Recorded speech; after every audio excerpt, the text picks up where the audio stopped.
Let's talk about video game development for a second. Every video game runs on what's called an engine, which determines what the game can and cannot do. So in other words, the engine is a set of tools for game development. To make all of these games, Coda is using an engine called Source. Like all engines, Source has certain things that it does well, and it has certain things that it does poorly. One of the things that it does very well is boxy linear corridors. That's why so many of Coda's games are set in these large, flat, empty rooms, is just because he's working with what the engine does well. The tools available to the creator shape what kinds of creative work they're going to end up making. You might consider paying attention to the architecture in Coda's games to notice how they seem to stem from an engine that's very good at producing linear, boxy corridors.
This prison, funny enough, in Coda's original design, the doors stayed shut for a full hour before letting you go.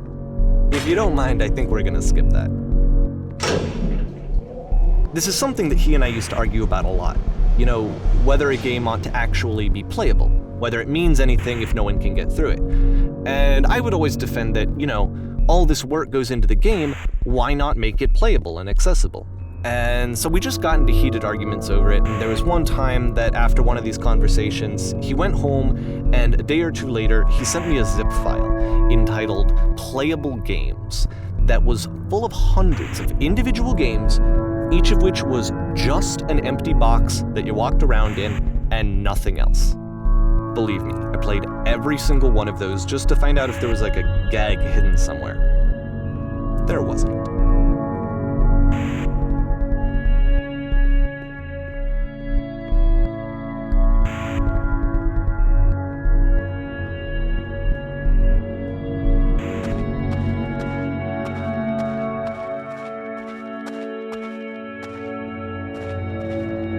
It's the puzzle again, with the exact same solution as the last time.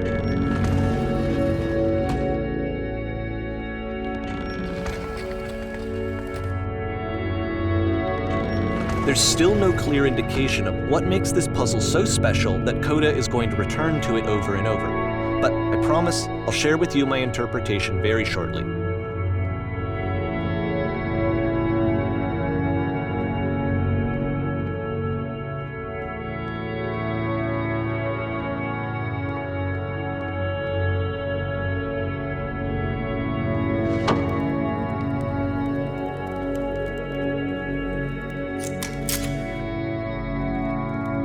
Here, Coda begins using a kind of dialogue system that he fashioned out of the engine's chat capabilities. Use the buttons on your gamepad to respond.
And so we make one last descent down to the final floor of the level.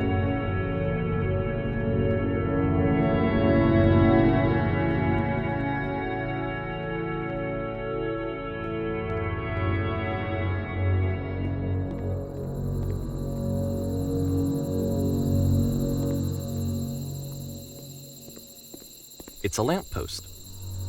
Okay, I can't tell you quite why, but for some reason Coda fixates on this lamppost.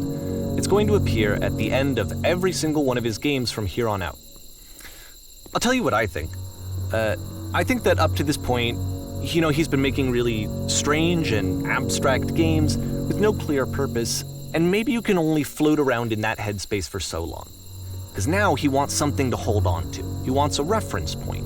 He wants the work to be leading to something. He wants a destination, which is what this lamppost is. It's a destination.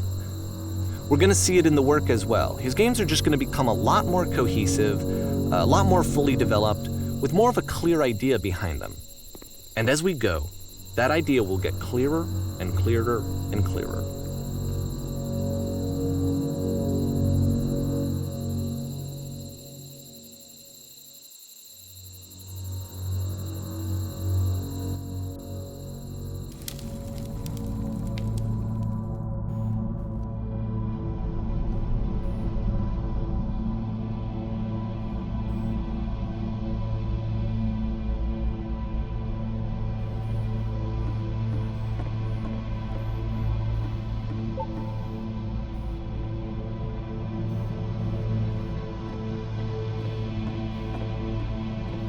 So first off, I'm sure you can deduce this, but this game is not connected to the internet. All of the notes that you're gonna see have been written by Coda. This was actually the first game of his that I ever played. This was shortly after I met him at a weekend game jam in Sacramento, where I grew up. I saw him working on this very level, and it was just so different from anything that anyone else was doing. So right away I was like, I have to be friends with this person. In retrospect, I think I was probably a bit too pushy, trying to get his attention. I was over-enthusiastic. But he was very gracious about it and very patient with me. And I cooled off eventually. Oh, feel free to skip over any of these notes if they're not doing anything for you. Nothing extra is going to happen if you read all of them. Either way, to me they convey a sense of loneliness. I see this person who's filled with thoughts and feelings and beliefs and has no way to express them except as scattered and unheard voices in a game that wasn't meant to be played.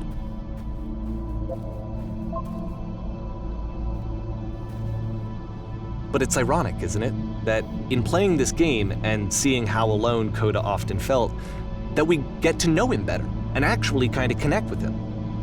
And I have to be honest with you, this idea is really seductive to me, that I could just play someone's game and see the voices in their head and get to know them better and have to do less of the messy in-person socializing. I could just get to know you through your work. I think this is why I always liked Coda's games so much, is because it felt like they let me have that connection. I felt as though he was inviting me personally into his world. And then I feel less lonely too.